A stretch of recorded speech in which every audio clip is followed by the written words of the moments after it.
Back to today's video. Today is Tuesday, October 3rd, 2022, and today we are going to be talking about the state legislative races in the state of Virginia, an early indicator state that gives us a general understanding of the direction that the nation is going, specifically in a Biden plus 10 state. The state of Virginia in the last presidential election, as I just mentioned, went to President Biden by a margin in the double-digit range. It was the largest margin of victory for a Democrat in Virginia in decades, and it was one that indicated that Virginia was in the direction of the left wing. But then, a year later, in the 2021 gubernatorial race, Glenn Youngkin, the incumbent governor, the Republican, won against Terry McAuliffe, who also served as the former governor in the state of Virginia.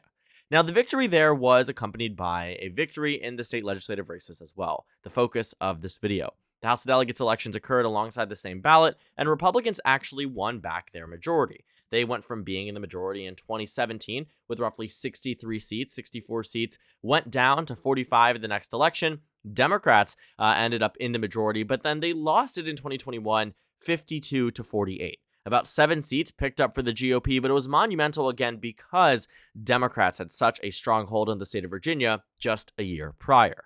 But in between now and the 2023 Virginia legislative races came in the issue of Dobbs v. Jackson, an issue that will likely have a direct impact on the way that voters decide how they're going to vote in these upcoming elections. Now, the Virginia House of Delegates is, of course, up. They are up every 2 years, but this time is interesting because it is coupled by a Virginia Senate election, one that is occurring alongside every 4 years, not 2. And we can see here that Democrats still have a Senate majority here. And the Democratic Party in the state of Virginia is the only thing stopping the Republican Party from having a trifecta in the state. This is the only legislative body prohibiting Glenn Youngkin from having any type of meaningful change across the state in the direction of the right. And that is a problem for Republicans, a reason why these races are so important and why they will be good indicators because of how many national interests will be directly at play within this state.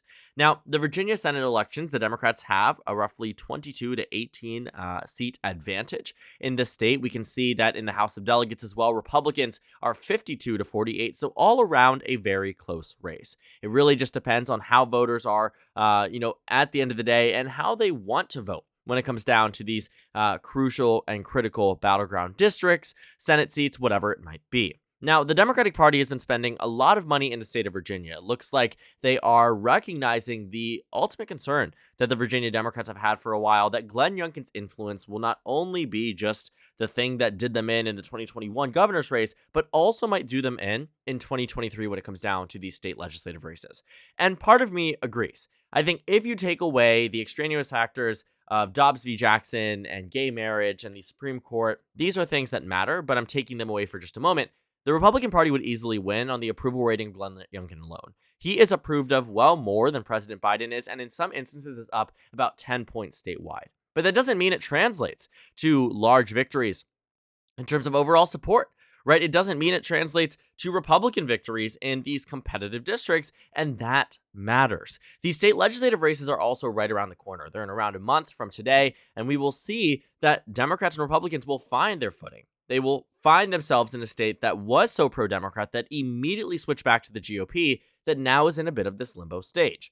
Now, there is some polling that has been released in the state of Virginia. We can see that right now, Democrats do lead the generic ballot by roughly 3 points. I also want to show you the 2022 election results to caution and say, Democrats still can come out ahead in the state of Virginia. They have in the most recent elections since Glenn Youngkin. So it's not exactly out of the ordinary to see Democrats doing quite well in the state of Virginia. Keep in mind, in 2020, they won their ballot here by 5 points. In 2022, it only went down to 4 points. So Democrats have definitely given Republicans a run for their money, have definitely fought hard in this state. Very competitive districts. Virginia's 2nd, Virginia's 1st, Virginia's 10th, Virginia's 7th, right? These are competitive districts. Democrats turn out in full force. They aren't on the ballot in 2023, but at least in the most recent midterm election, that was supposed to be a very good year for the GOP. Republicans lost the popular vote by roughly 4 points. In 2018, Democrats won here by 12 points. So you can see that it's a little bit different, not a little bit different, a substantial shift. But again, the national environment did shift by 8 points, roughly a similar shift that we're seeing here. But at the end of the day, the Democrats still came out ahead. And if they do so again, unlike they did in 2021, chances are they win back the House of Delegates. That is also an issue that Republicans have to deal with as well. But What the Democrats have also been doing is a very, very smart tactic at tying Republicans to the issue of abortion. This is an issue that Republicans have tried to distance themselves on, specifically Glenn Youngkin, but he can't help but avoid, getting himself out of trouble. We see here that he says he will sign any bill to protect life. This was reported by the Washington Post last year when he was running for governor. Someone got him on a hot mic, illegally or legally. I don't know what Virginia's, consent laws are when it comes down to recording conversations, but they found in a leaked audio on video as well that Glenn Youngkin said if Republicans win a trifecta, they will go on the offensive on the issue of abortion. You might be thinking, okay, abortion was an issue in 2021. Why didn't it make a difference in those races? Well, again, remind yourself that in between that, I don't mean that in a condescending way, sorry. Remind yourself in a way that, in between 2021 and 2023 came in the Dobbs decision, came in all of these Supreme Court decisions that returned the power to the states, returned the power to the state of Virginia, that if there is a Republican trifecta, Virginia Republican House, Republican Senate, Republican, of course, governorship, they could, in fact, pass restrictive bills on the issue of abortion, and they have tried. You can see ones actively brewing in the Virginia House of Delegates. So what I see here is a very, very good way for Democrats to tie the GOP to the issue of abortion, and I can tell you now, voters absolutely care. It's not just me telling you, it's also the numbers. We can see the next question they ask, how much of a deciding factor will the United States Supreme Court ruling on abortion be in your vote in the Virginia legislative elections? A major factor, minor factor, or not a factor? Just 20% of Virginia voters say it's not a factor. 80% say that it's a minor or major factor. 75%, 74%, right? 53% say it's a major factor. Well, I can't imagine many Republicans are saying that this is a major factor. I think maybe it's a motivating factor for a small portion of the party, but they've known where their party was going to go. They've known exactly how, what would happen if Republicans had overturned Roe v. Wade, after the Republican Supreme Court had overturned Roe v. Wade. That's what they knew what would happen, right? And to see that 53% of Virginia voters are saying this is a major factor means a lot of these are probably angry Democrats. I think there was a substantial portion to the next question here about the education, public school policies, people that agreed with Glenn Youngkin, that cringed at the comment from Terry McAuliffe that parents aren't going to tell schools what they are going to teach. Well, if you know anything about Virginia, especially Northern Virginia, there is a group of voters who absolutely care about this as nearly a one-issue vote. When nothing else matters, as it did in 2021 to them, education was the top issue. But abortion very obviously matters as well. Abortion is an issue that I think voters here, as we can see, do care about and are making a decision in the electorate, 74%, in a major or minor way as a result of last year's Supreme Court ruling. And we can also see that in terms of what people believe on the issue of abortion, let's see if we can actually find here, it might be a little bit lower down. They asked the question, do you think abortion should be legal in all cases, legal in most cases, illegal in most cases, legal in all cases? Just 35% of the state believes it should be illegal in most or all cases. 34% say it should be legal in most. 23% say it should be legal in all. Genuinely, we can assume 23% of that electorate is Terry McAuliffe, or not Terry McAuliffe, to the Democrats, 8% to the Republicans, 27% also probably as well. That 34% will make a difference. But if Glenn Youngkin has these things resurfacing now, we've already seen criticism come out from national Democrats surrounding Glenn Youngkin, surrounding the issue of life, ads being recirculated from the governor's election of him saying he will go on the offensive on the issue of abortion. These things didn't matter because a 50-year precedent called Roe versus Wade was in place that everyone thought was going to stay.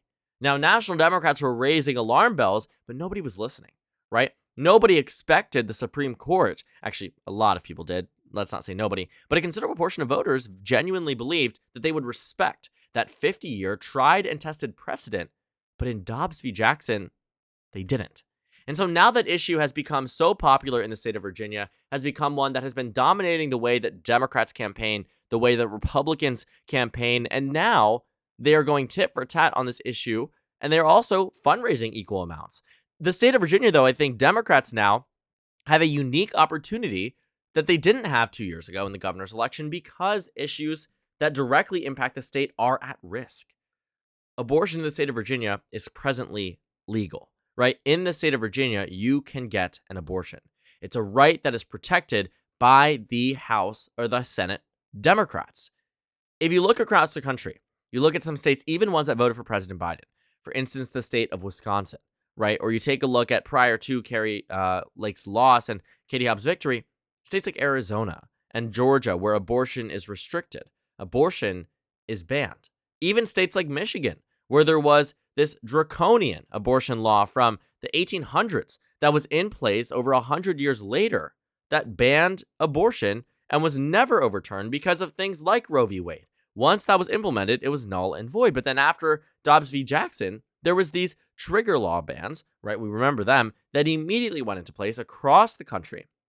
And we find that in many states, you cannot get an abortion. This is an issue that I think matters to a lot of voters, especially suburban women. An electorate group that used to be solidly conservative, Romney, McCain, Bush, that veered over to Clinton, voted for Biden, and will likely stay that way. And we've even seen in the midterm elections, the suburban reversal hasn't happened yet for the GOP. It has been moving and trending more and more in the leftward direction as it has been for the past 7 years. Should that continue in 2023, Virginia Republicans lose. And Democrats have the one unique opportunity to use this as a playing point in the Virginia elections, and they already have, and quite frankly, it seems to be somewhat successfully if Democrats are able to lead in this generic ballot. Because keep in mind, in the issue of Glenn Youngkin, voters do like him, right? When they ask about how do you feel about these candidates, well, they generally like Glenn Youngkin across the board in numerous polls. He's up, right? Joe Biden is down. Let's see, approve or disapprove Joe Biden, 52% disapprove, 35% approve. Then you go ahead and say, let's take a look at Glenn Youngkin. Maybe I did gloss over it, 40-37. Why are the numbers pro-Democrat? Why is it that a Republican governor has a 5% higher approval rating than the Democratic president they just voted for by 10 points in the last election?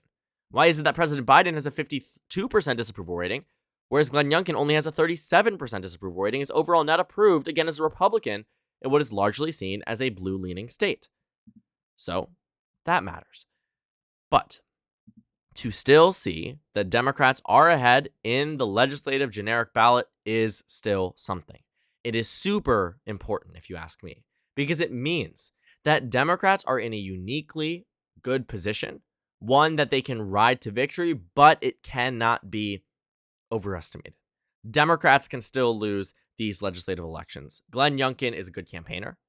He's a good leader of the Virginia GOP. I think they hate it that he can only be there for one term because he is popular, because he is liked, because he knows what he's doing. He was able to avoid the anti-Trump sentiment, but he also was in a unique position as well. He was able to capitalize on the issue of education that does matter to voters, but now they have something else to matter about as well. Remember the takes and the criticisms of the 2022 midterms? Everyone was saying, you know what, Democrats are going to be obliterated. Abortion might matter, but people care first and foremost about the economy. They care first and foremost about education, about critical race theory.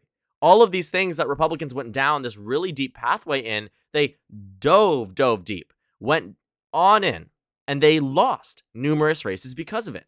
Because the issue of abortion, believe it or not, matters a lot to women, matters a lot to Democrats, matters a lot to independents, matters a lot to the 67% of the country that is pro-abortion in most or all cases.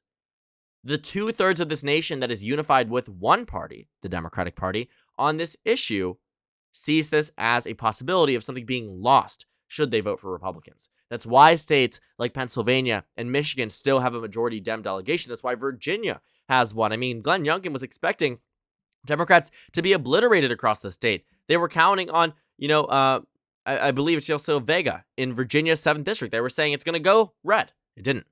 Abigail Spanberger won by 5 points. Jennifer Wexton in Virginia's 10th district. This is the one used to be held by Barbara Comstock.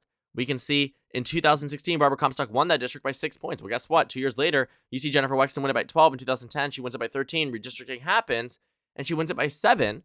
But Republicans were supposed to win there, right? They were supposed to have these top-tier recruits, the Republican here now running for Senate in the state of Virginia. These top-tier recruits, you should see me right now, I'm doing air quotes, because they aren't. They're not the best candidates. They're not sending their best. And in this election, I think what we will see is that Republicans, although have a good chance at winning the Senate chamber, I think Democrats do come out ahead.